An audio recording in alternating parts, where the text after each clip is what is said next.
I want to talk a bit about DIY because, the smaller cameras these days, the compact cameras, even many of the mirrorless cameras have built-in kind of macro capabilities where you get to shoot things, close-ups of small things. And a lot of people are looking into that. Even, you remember last week we talked about pimping your lens, like how can you make your DSLR lenses into a macro lens? Right. Now, a lot of people want to do this, but often you run into the problem of the light being bad. Now let's do this hypothetical situation. You take a picture of a plant in your garden. There's this little flower growing in the grass or something.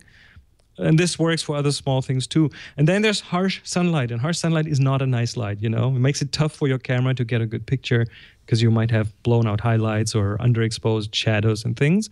So soft light is better. Now, making light soft means increasing the surface of the light. So making it a bigger light source pretty much. And there are several ways to do that. The one is like shooting in the shade, which is kind of hard to take that little flower and put it in the shade because that'll kill it.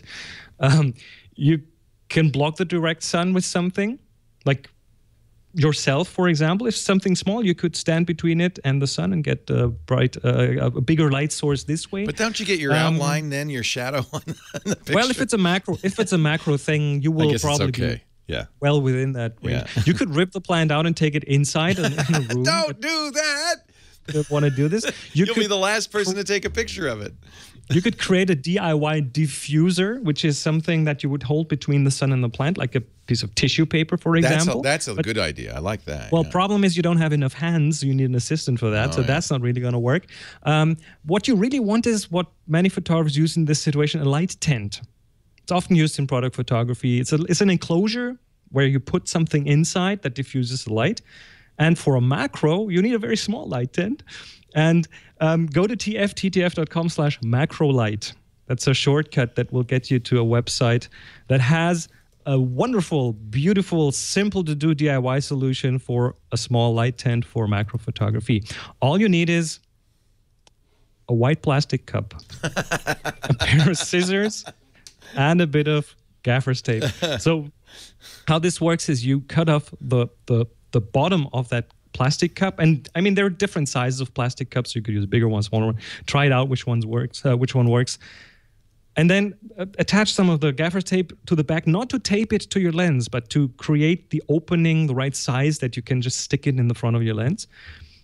And now all you want to do is take this over the plant that you want to take a picture of, or the small thing you want to take a picture of, and then you can shine on light onto that from the outside, and it will diffuse it, it will bounce it around inside, and all of a sudden you get this beautiful diffused light. How fun.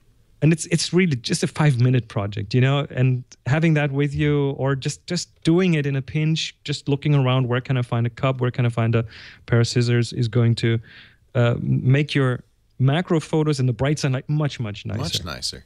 And it helps you take the distance too. We have to credit Petapixel, who Joseph Linaschke.